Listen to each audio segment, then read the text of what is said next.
Alright, what's up guys, and welcome to the 750 Q&A. We've got a lot of questions to go through. I think we got about 50 questions in the end. Before we get into it, I just want to say thank you everyone for the support, for hitting 750. We're actually past 800 now. I just haven't had the time to film the video since we hit 750. And yeah, without further ado, let's jump right into it. So first question, this was the most asked question. I think at least 3 or 4 different people asked basically the same question. So I only included it once. Will Yu-Gi-Oh prices ever climb back to COVID peaks? If so, how long will it take? 1 year, 3 years, 5 years, 10 years? Obviously, there's no real answer to this question. No one knows the future. But if you're asking me kind of my opinion and how I expect the market to develop, the market's been going pretty steadily down for over a year. The peak was probably around Feb to March 2021 for Yu-Gi-Oh! And since then, things have been first leveling off and then just gradually dipping over the whole of the last kind of 15, 18 months, however long it's been. And I would say that I don't really see any factors in the market changing anytime soon that are driving that. There's a lot less hype, for example, right now than there was back then. There's a lot less buyers. Buyers are a lot more cautious with their money. And even looking beyond Yu-Gi-Oh! And collectibles, you get a lot of downturn at the moment in economies, kind of recessions, things like that. So overall, it's hard to see anything that would kickstart the Yu-Gi-Oh! Market enough that it would get anywhere close to those COVID peaks in the near future. So yeah, I definitely don't see it happening in the next year. I'd be amazed if it happened that soon. 3, 5, 10 years, sure, it can happen in the further future. That's absolutely a possibility. But yeah, I do think we're in it for the long term in terms of getting back to prices that are that high. Next question. How did you build your collection like this? I actually have a video from last year on this topic, pretty much just talking through my collecting journey. But to give a short answer for the video, I started with very little when I came back to the game in 2016. The process I went through was pretty much buying collections, keeping the stuff which I could afford to keep and which I liked, and then selling everything else to try and get back that money. And, pretty much I would just go from week to week like that and gradually build it up over a long period of time. I would say, there are factors like expertise, knowledge, experience, which obviously help you along the way, which the only way you can get them is by being a part of the hobby for a good amount of time. But the number one thing that allows you to build a collection as much as I have is just that day in, day out persistence. Just keeping at it through the highs and the lows, always keeping yourself motivated to keep going. What is the future of Yu-Gi-Oh! And collectibles in general? So this is a little bit similar to the first question, but I thought it was just about different enough that I would cover it. Now, collectibles in general, there's always going to be a future. I don't think it's ever possible to say what that future will be, but at any given moment, there are always tons of things which people are collecting, things which are hot, things which are on the rise, and other collectibles which are on the way out. So yeah, I don't think collectibles as a category are going anywhere. In terms of the future of Yu-Gi-Oh! Specifically, again, I think it's pretty safe. If we're just talking about does Yu-Gi-Oh! Have a future, then for sure in the next 5 to 10 years, I can't see any way that the game could dwindle enough in popularity that it would actually fade away during that time. So yeah, I still think Yu-Gi-Oh! Has a bright future. It's a rough period at the moment, but that doesn't mean it's always going to be rough. Thoughts on GFP2 Ghost Rares long term? Is BGS still your preferred grading service? I don't follow Modern Product that much, so I did follow the launch of Ghost from the Past and Ghost from the Past 2 a little bit. And I've heard that the prices have already dropped a ton since when the set came out, which isn't surprising given how much they printed. But at the same time, the Ghost Rares specifically do have very bad print quality. So if we're talking about like PSA 10 GFP2 Ghost Rares, then I would say they should have more potential to do well in the long term than most modern cards that are printed. You get modern Pokemon where everything is a PSA 10, BGS 10, Black Label. That kind of stuff, I really don't see any long-term potential in it. especially not to grow. I mean, it's one thing holding the value, but if you're actually talking about it growing over the years, I just think there's too much of that kind of stuff for it to be possible. GFP2 has a lot of issues, print dots, waxing, centering, just everything really. So yeah, PSA 10s are genuinely hard to grade. There's no reason, if that set kind of keeps the momentum over time, that those cards can't grow. And yeah, in terms of my preferred grading service, BGS is still the service which I like. I like their slabs the most. If I'm choosing whether I can have like a strong 9.5 or a 10, or a PSA 10 that is, I would always choose the the BGS 9.5. But it's kind of hard for me to say it's my preferred service because their service has been pretty terrible over the past 12, 18 months. I send almost nothing to BGS nowadays, where I've sent hundreds of cards to PSA this year alone. So yeah, kind of a tough question to answer in an easy way. But if we're just talking about the slabs, then yeah, I would still prefer BGS to anything else. Any plans on expanding your collection to Asian English GX Ultimate Rares? Not really, to be honest. I only own one ulti like that, which is a Master of Oz. I think they're very cool cards, amazing aesthetics. They're pretty rare. They can even be somewhat difficult to grade due to centering issues. But yeah, for me, it's just not a part of collecting the TCG. The TCG and the OCG are very much like two different hobbies.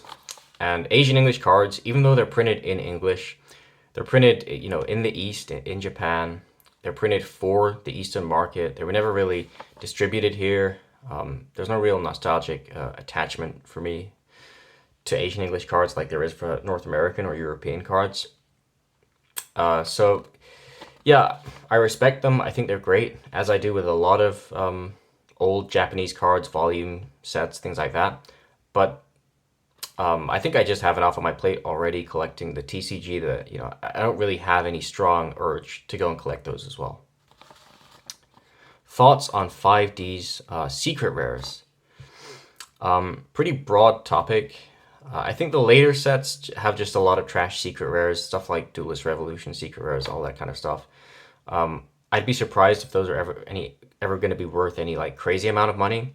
But from the early sets, especially those four short printed sets in first edition, there are a lot of awesome secret rares in there. Some of them are already worth a lot in PSA 10. Other ones are just not really, they haven't quite got that appreciation yet for them. So yeah, if we're talking about those kinds of cards, I would say they're awesome cards, great artwork, pretty scarce, and I could see them having a good future for sure. If you could only keep one card, what would it be? Very tough to say just one card. I'd probably say my European first edition 9.5 Blue Eyes. But my Wavy first edition guy, the Dragon Champion, is up there as well. So yeah, if I could keep two cards, it's those two. If I can only keep one, that's a tough decision, but I'd probably say the Blue Eyes. Favorite grading company? We actually kind of already had that with the BGS question. But yeah, you just have to divide it into different things. I think in terms of the overall submitting experience, PSA is better at the moment. They're far from ideal, but you just get better value for money sending to PSA at the moment than you do BGS. But yeah, then in terms of like just the actual slabs themselves, if I can choose what I own, then it would probably be BGS rather than PSA. So there's no straightforward answer to that question. If I remember correctly, you said you do this for a living. What does a day typically look like for you? How do your mornings, afternoons, evenings look? So yeah, this is effectively my job, Yu-Gi-Oh! I don't do anything else to make money. But it's kind of difficult for me to answer that question, to be honest. Because the whole point when you have a job that, you're your own boss and you have that much freedom with your time, one day to the next can really look very different. Some days I might not do anything at all, just take a day off if I want to do something else.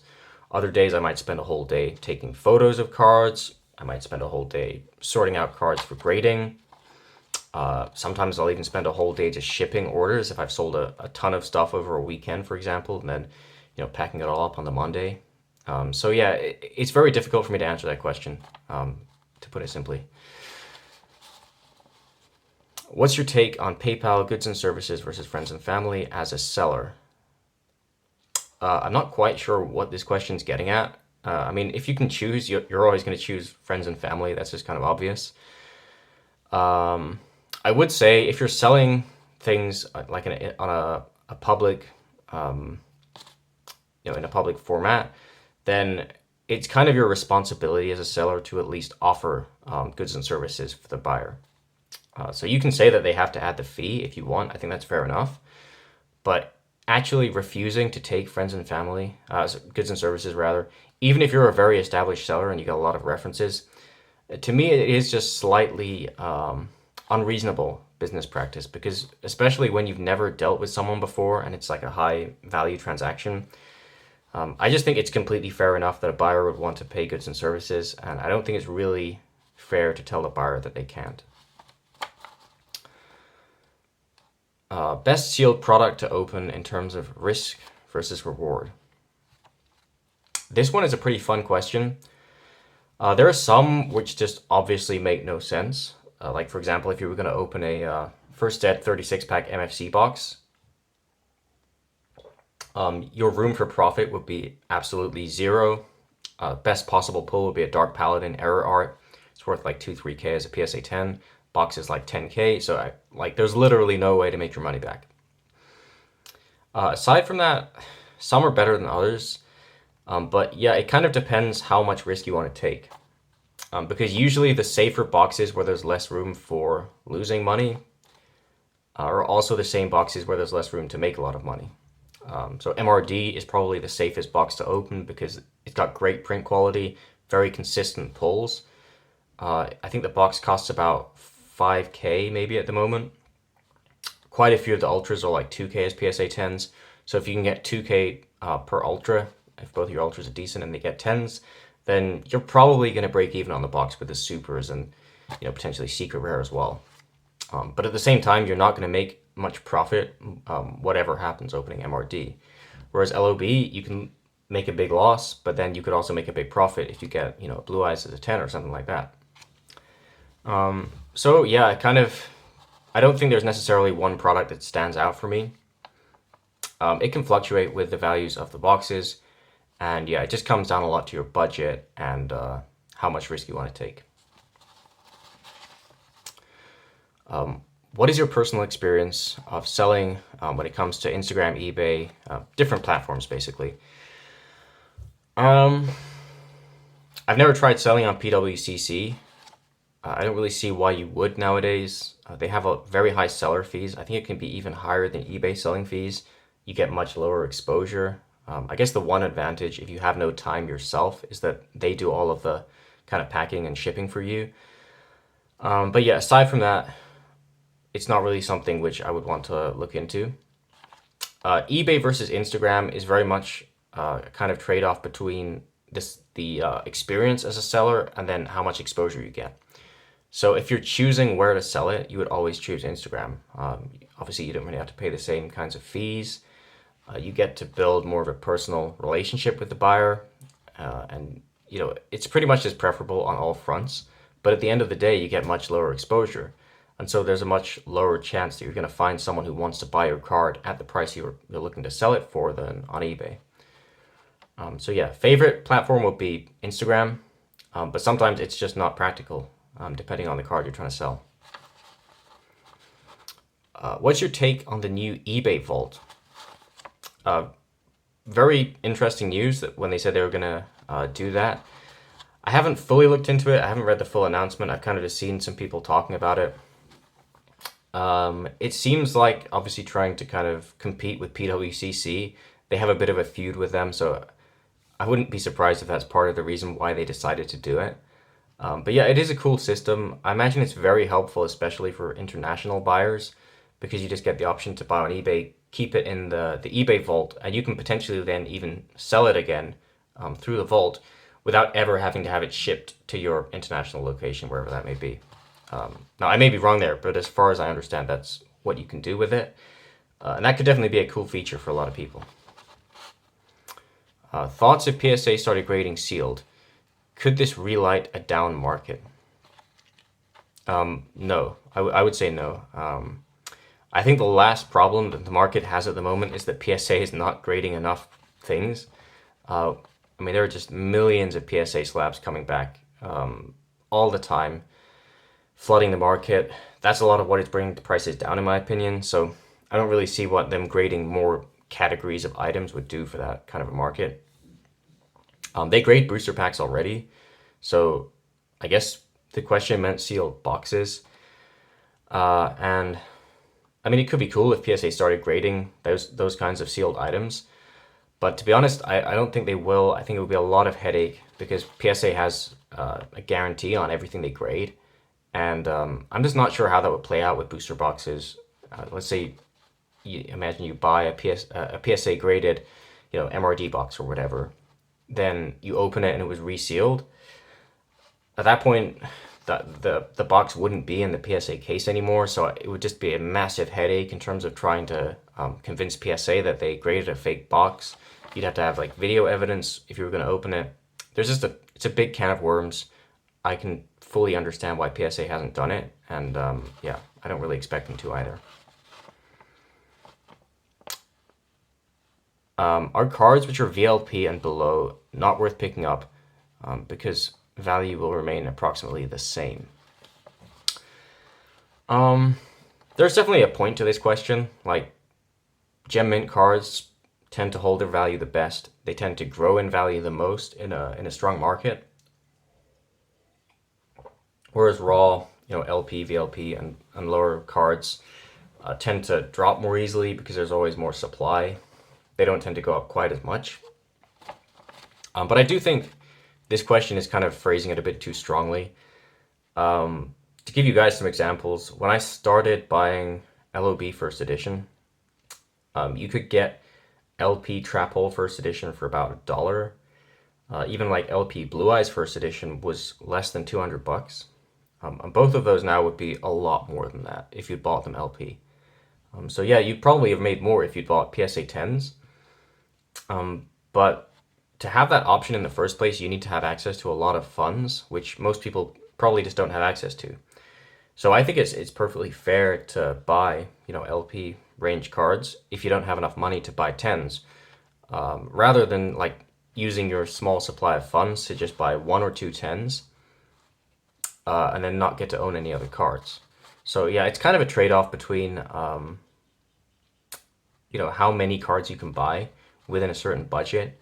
And I do think for some collectors, it's probably a better decision to spread out their funds over a wider selection of cards, especially less experienced collectors, than just throwing it straight away all into one, big PSA 10 and sort of gambling like that.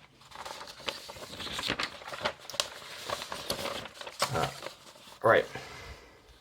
Raw cards versus graded for investment. Similar question again. Yeah, it's kind of the same points that I was just making with the previous question. Graded is probably going to be safer if we're talking about 9 to 10 range cards. But if you don't have the money, then being able to get a nice selection of raw cards is potentially going to be better for you, depending on your situation in the long run, than just buying a couple of cards graded. Rank these from most common to the rarest, and this is LOB specifically. First Ed Wavy, First Ed Glossy, Unlimited Wavy, Unlimited Glossy, Unlimited Faded, and Wavy, and First Edition Faded Glossy.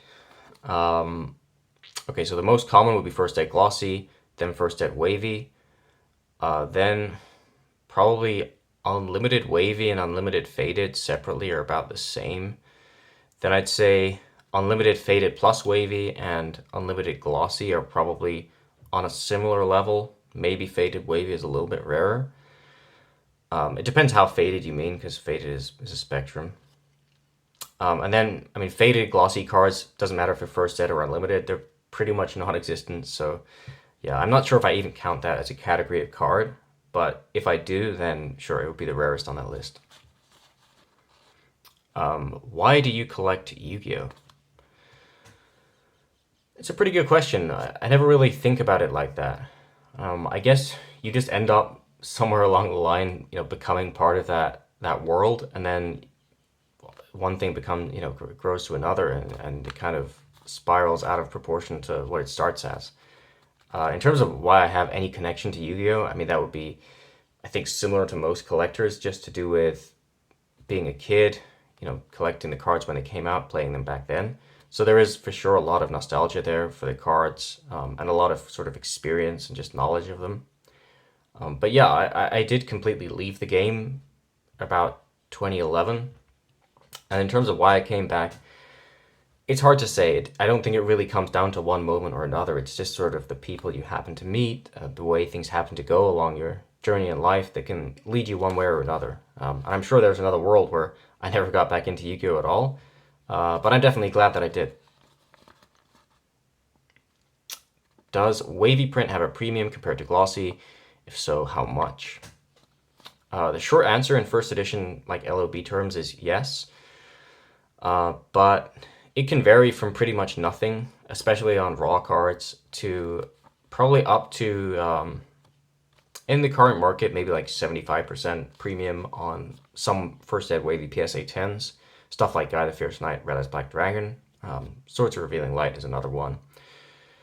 Yeah, the premium definitely gets a lot bigger in PSA 10 in general than it does for any other grade or for any kind of raw cards. Are you single? Currently, yes. I guess I'm the kind of guy, I prefer being just single to kind of short-term relationships and that kind of thing. I've been in relationships in the past, but in general, I'm only interested in something that's sort of longer term. And I don't have a problem with being single at a moment in time. What's your main goal for your Yu-Gi-Oh collection?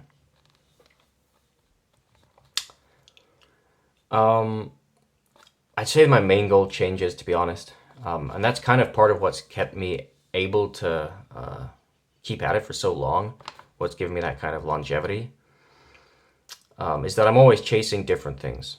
So when I first started collecting, I just wanted a full set, full, ungraded set of LOB first ed to AST, North American English. Then I started aiming for like a first ed wavy and a glossy set, GX as well, then 5Ds. And then I started grading cards and getting, golds for graded sets and things like that, collecting sealed at one point as well. So yeah, the main goal at any particular moment can change. And I think that's honestly important if you want to keep your motivation levels up over an extended period of time, like, 5 years kind of thing. Will the market keep crashing? If so, DDS/LOB lowest price. Kind of similar to some of the other questions we had.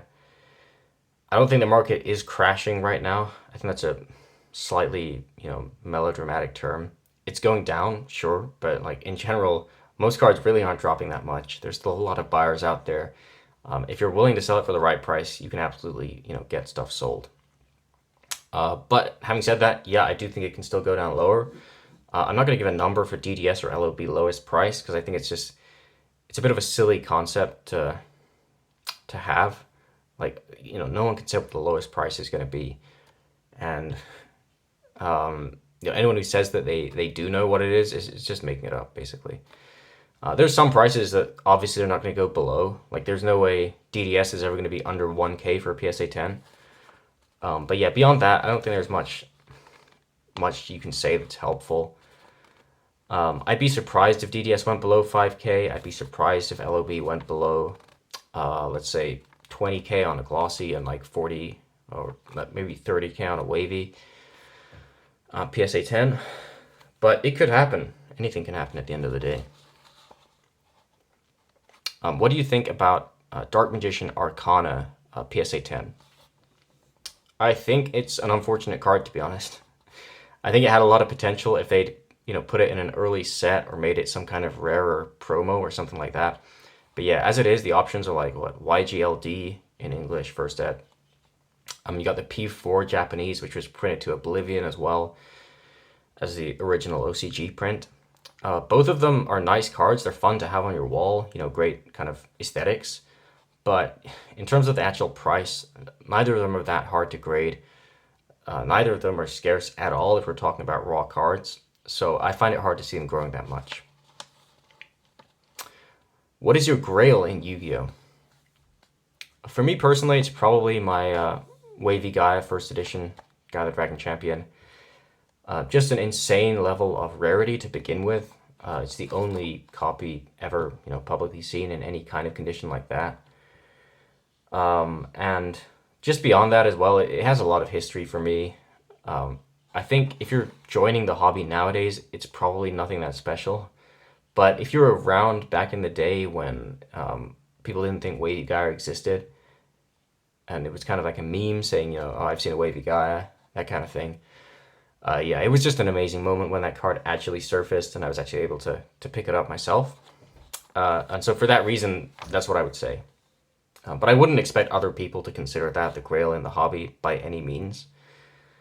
For me, like aside from that, it would probably be either a Crush Card Virus from SJC or the Card of Sanctity from EP1. Is there a way to clean off the scuffing waxing on SOD, FET, Ghost in the Past, Ghost Rares, and stuff like that, that you would recommend? I believe we actually had this question on the 500 sub Q&A. The answer hasn't changed since then. No, I don't have anything that I'd recommend.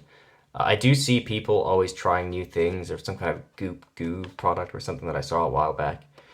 And to be honest, I don't doubt that you can have some kind of success cleaning that stuff off. Where I always just get very concerned is that when you're applying like foreign chemicals to a card, you got to ask yourself whether you're doing something else to the card as well as, removing the wax. Sometimes that can be something you won't even notice under normal light, but some kinds of alterations only show with a black light or UV light. And yeah, I would just be very, very cautious. It would be great if there was an easy way to get rid of it. But when you consider that this has been a problem in sports cards for literally decades, and there's still no like commonly accepted solution to it, yeah, you just have to be very careful. Has Yu-Gi-Oh had its all-time peak? Kind of another future-based question. This one I think is a bit more interesting to answer. My suspicion is that the Yu-Gi-Oh market as a whole, like the Yu-Gi-Oh market cap, could for sure go higher than what it was in February, March last year. But at the same time, I would say some items specifically have probably had their all-time peaks. Same with Pokemon when you look at Unlimited base set, things like that. I don't expect them to ever reach those heights again. In Yu-Gi-Oh, you got stuff like MRD First Edition. I don't really expect Summon Skull to be like 7-8K ever again. That was kind of crazy. Equally, reprints went absolutely insane last year when you had loads of collectors not knowing the difference. Those will never get back to the prices which they were at back then, especially now that PSA labels them. But yeah, so I think there's always going to be items that have new all-time peaks, and there's always going to be others that, just fall by the wayside and never get back to where they were. But yeah, there's no reason why the market as a whole will not reach a new all-time peak in the future. Why do PSA BGS grades vary when you submit the same card multiple times? There's a few different factors at play, but the number one thing at the end of the day is subjectivity. Especially with how these grading companies have increased, their sort of base of operations in recent years. The chances that you get the same grader when you sub a card to PSA or BGS, twice or more, is very, very low. It's pretty much guaranteed, especially with PSA, that you're going to have a different human being looking at your card. They're going to have different eyes.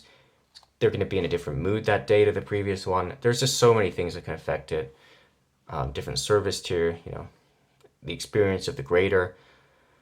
All of these things play into it, and at the end of the day, that's why we're never going to get a very consistent system.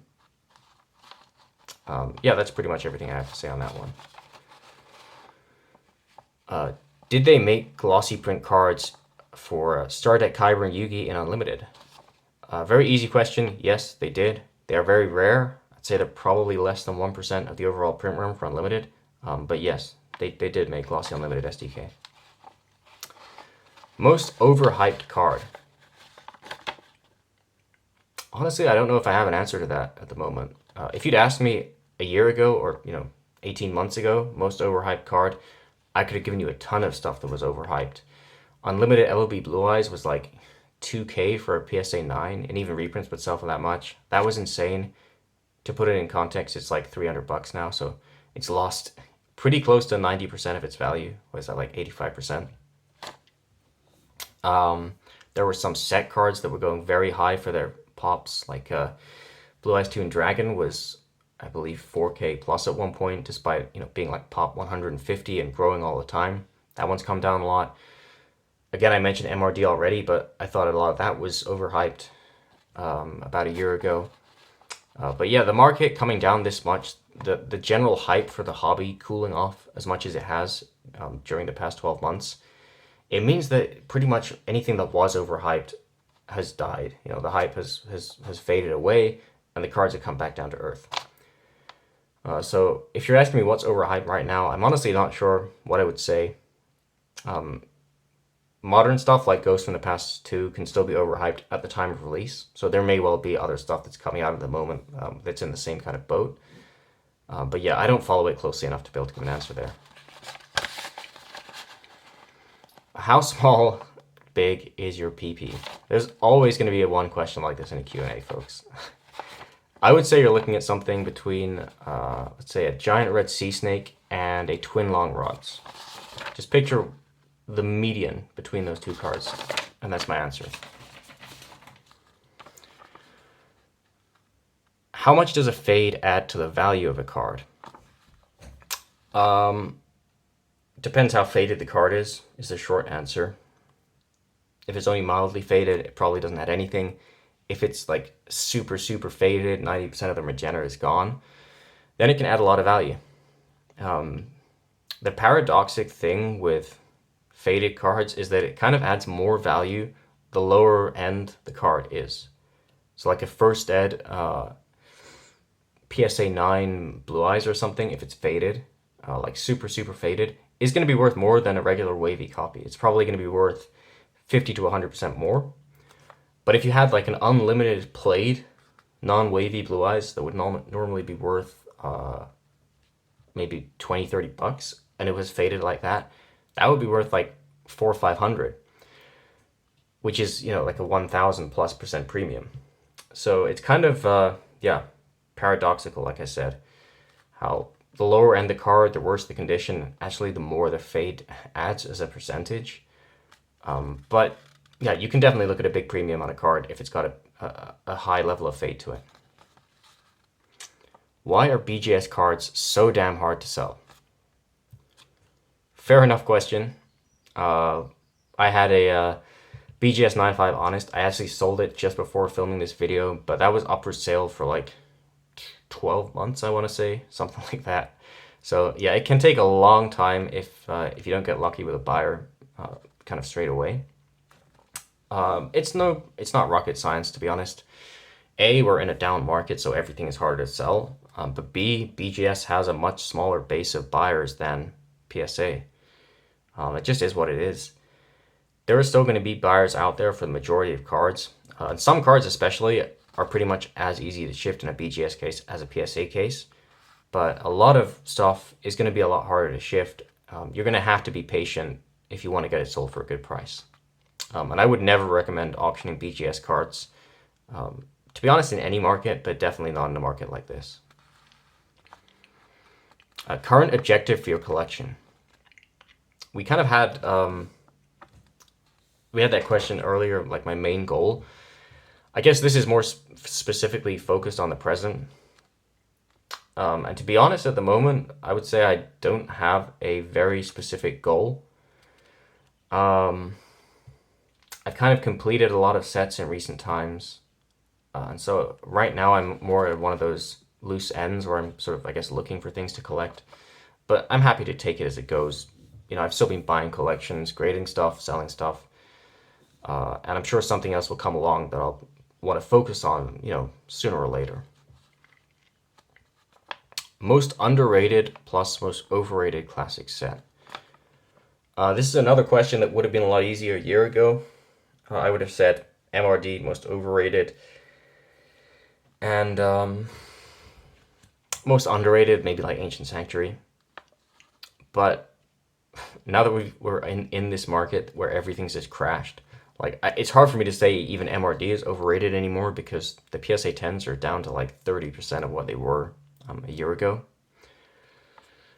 So yeah, I think there's a lot of potential. There's more underrated stuff, if you like, than overrated stuff at the moment in classic sets. A lot of 10s are just insanely cheap to pick up, which realistically, at some point when the market is hotter again, those are not going to be available for that price. If I'm saying, I guess, which set has the most good cards to buy, which has the least good cards to buy at the moment, I'd probably still say MRD is then the most overrated set because I don't see any of the cards, even as far as they've fallen, having a significant, increase again anytime soon. Most underrated is difficult. I might honestly say LOB right now. If you're looking at something which is kind of underrated, LOB First Ed PSA 9s are just so cheap. You can get like any super rare virtually for 200 to 250 bucks. Even wavy prints don't go for much more than that. And even the 10s are like, some of them are under $1,000 now, which is a lot less than they were a year ago. And to be honest, I do think it's just, in an absolute sense, a low price for how rare the cards are, how hard they are to grade, and how few of them are left raw, which can still be graded. Which platform do you do most of your buying on? eBay for sure. But what I would say is the longer you spend in the hobby, the more kind of connections you make, the more experience you get, the more options you have, essentially. I remember when I started, like, 5, 6 years ago, my only way of getting cards would be to just go on eBay, type in like Yu-Gi-Oh, maybe with a set after it if I was looking for a specific set, hit search, sort by newly listed, and just see what was there. And just basically hope for something to come up. Nowadays, I don't do that at all. It's not, I wouldn't call it a waste of time because sometimes, sure, you'll get something amazing, you'll get some kind of, steal or whatever. But overall, it's a very boring, just dull, toxic activity to sit there all day clicking refresh. So yeah, I'm very grateful to kind of have more options as a result of just knowing a lot of people. I get people offering me collections and I can choose whether I want to buy them or not. I can buy on Instagram as well as on eBay, and that again gives you more options. A lot of stuff gets listed over on there, especially higher end items that you don't really see on eBay. So yeah, eBay is still going to be the place where I do my number one, most amount of buying. But Instagram is there as well. Private contacts are a big part of it too. And that's something that only really comes with experience. So this is the longest question of the day. I guess we can read it out. So, GX Euro Unlimited ultis. I noticed that for CRV and Enemy of Justice, hobby ultis like Cyber Dragon are much harder to find in Unlimited. I believe hobby is Euro only. Also, Euro First Ed ultis, EOJ First Ed ultis are like NA prints for the foil pattern, but Unlimited look much better for, that's the end of the sentence. And then for SOD, I noticed it's extremely hard to find ultis with a Euro foil.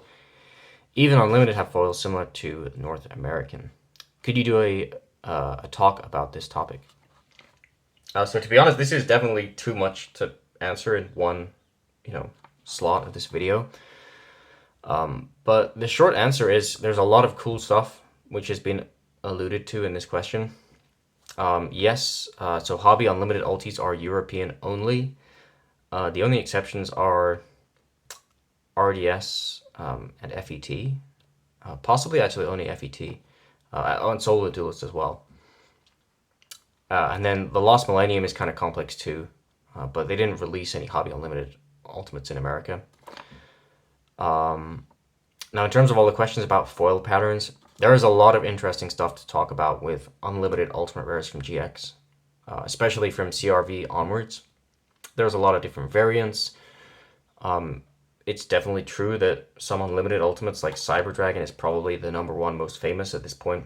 Look a lot better than first edition European. They're also rarer in general than the first set copies. Um, yeah, it's a very complex topic. I would love to make a video on it at some point for sure. The last thing, the SOD question. Yeah, SOD has no European print, but that's the same for RDS and FET. None of those sets have any cards printed in Europe in English. The only exception is RDS and FET have like a German Unlimited run from the 2005 tins, but that's extremely niche and it is German only. Yeah, so hopefully I'll be able to answer that question in more detail in a video in the future. What do you think about DB1, DB2, DR1, DR2? Do you know if it's possible to scale the packs? Yes, it should be possible to scale the packs both for the European and the North American prints. They have regular foils in them, like supers, ultras, secrets. That kind of stuff is always going to be scalable unless it's a really inconsistent print run. So, for example, Pharaonic Guardian is very hard to scale because the actual commons are cut to different sizes. So some are just a little bit bigger than they're supposed to be, others are a tiny bit smaller. And so if you get like a pack, let's say with 8 large commons and a rare, that's probably going to weigh more than a pack with 8 small commons and a hollow. So that's the only reason it gets complex sometimes with regular foil rarities. But as far as I know, none of those reprint sets have any problems like that, so they should be pretty easy to scale. And in terms of what I think about them in general, I think they're cool. I think especially the cards that they change the rarities of are, like the best part about those sets, as well as the handful of cards that you can only get out of them, like Mikura, the Destructor, stuff like that. But I do think they're very niche. I think they're always going to be niche just because they don't have that much to offer beyond what you get out of just buying the original first ed sets. It's the same cards, pretty much in the same rarity. It's just a reprint. Vintage versus modern, short term and long term. You guys probably know already, I'm a vintage guy. It doesn't even matter if like modern has a lot of opportunity. It just doesn't appeal to me. But yeah, in terms of which one's better, long term I would always say vintage. It's just a lot safer, and you can see a lot more reasons why it would do well in the long term than modern. But when you talk about short term, if you know your stuff, if you're on the ball, if you're really, keeping up to date, then for sure, like modern can have some incredible upsides, especially with that short term flipping. I know some people who bought a load of the Platinum Blue Eyes when those dropped last year. It was limited to one per person, but people obviously find ways to get around that, pay their friends to buy an extra copy, stuff like that. And if you did that, you paid 1K per card. I think at the peak you could get close to 5K per copy. And if they have a good serial number, you can get even more than that. So yeah, it was a massive cash grab for some people. Some people made 20K plus just off that one release. And that's a lot more than you would have made buying some vintage stuff in the same period of time. PSA versus BGS versus CGC in 2022. The situation has definitely changed there a lot since I made my PSA versus BGS video. I guess that would have been about 2 years ago now. Yeah, BGS has gone downhill a long way since then. PSA has been kind of up and down, but overall, they have made some improvements. CGC has entered the fray since last time I made the video. And specifically with Yu-Gi-Oh, they've entered the fray in the last 2-3 months. I would put them in this order: PSA, then BGS, then CGC. I think it does vary somewhat depending on how you're approaching it.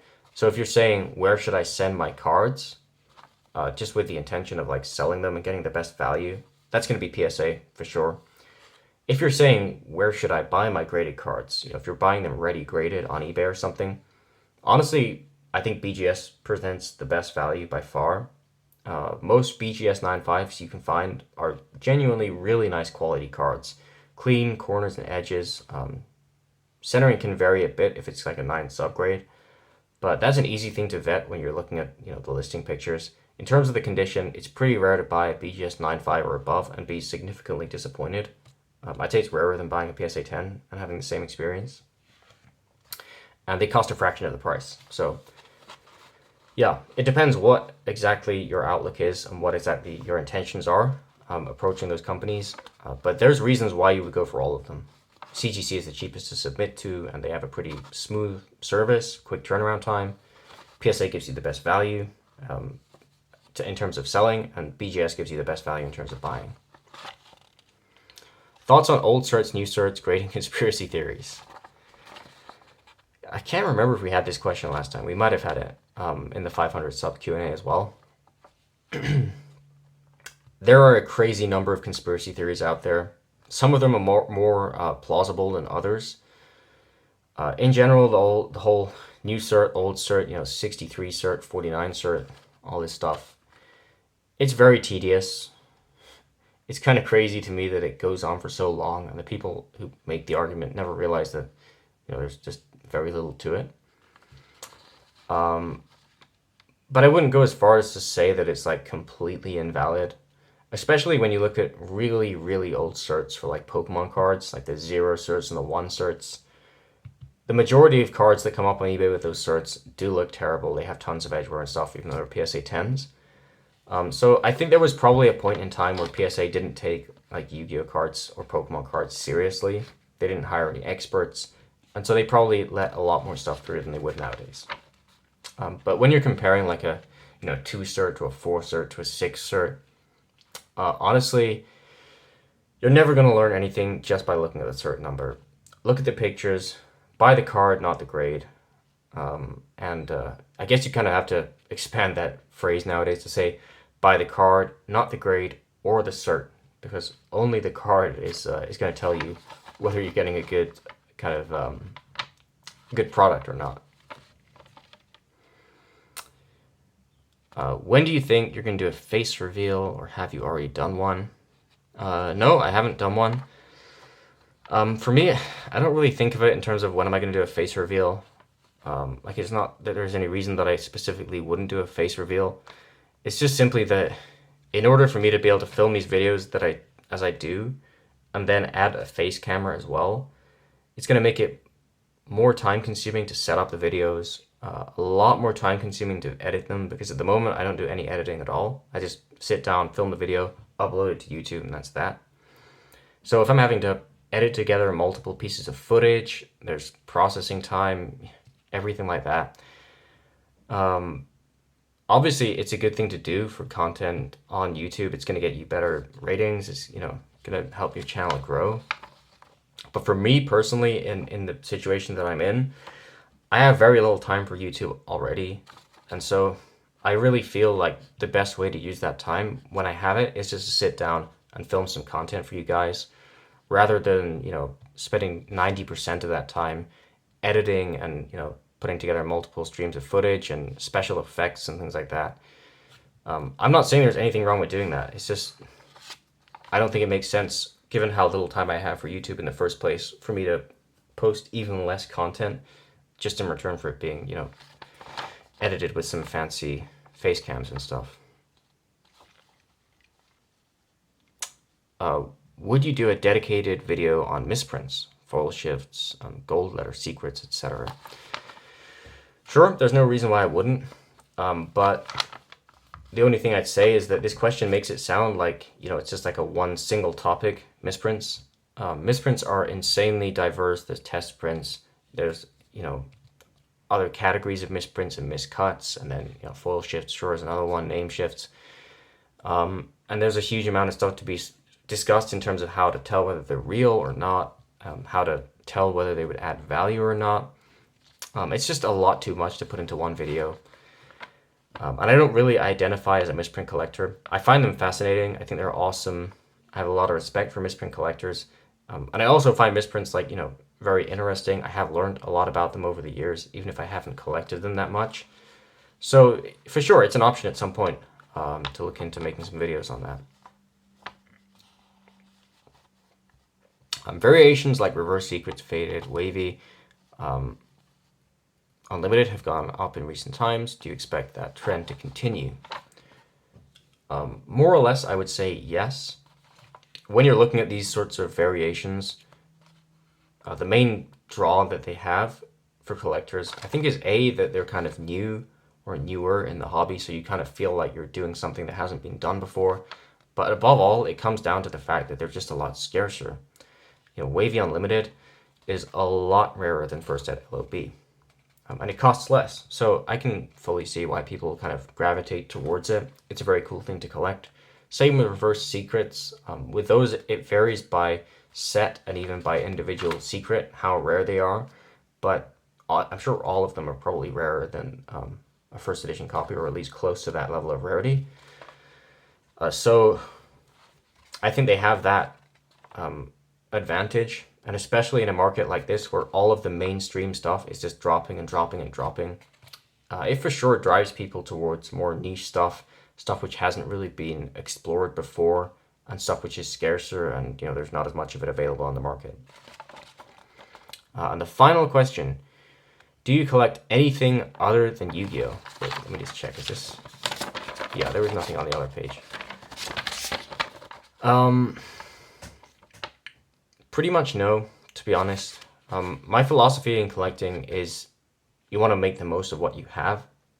And for me, probably my number one strength is the sheer amount of knowledge that I've picked up over the years to do with Yu-Gi-Oh! And I would say that gives me a lot of, advantages. I'm very optimized in the hobby. It's very easy for me to make decisions in the hobby compared to a beginner, or even, compared to how I was a couple of years back. I have a lot of connections in the hobby. So focusing all of the time that I have for collectibles in general into Yu-Gi-Oh! For me personally, it's the best way forwards. It's the way I can get the most done. It's the way I can achieve the most. So yeah, my general philosophy is if you've got a good thing going, then there's no reason to change it. There's no reason to look elsewhere. And Yu-Gi-Oh! Has been great for me in the past, 5-6 years that I've been doing it. And as long as that continues being the case, I don't really have any urge to look elsewhere, even just as close as something like Pokemon. There's just no reason why I would, put aside time for that when Yu-Gi-Oh! Is going as well as it is. Yeah, and so that was the final question, guys. Hope you all enjoyed the 750 subscriber Q&A. Thanks again for the support. And with that being said, it's been a long video, so I'm pretty much just going to sign off here. This is Schlost signing out, and I hope you guys all have a great day.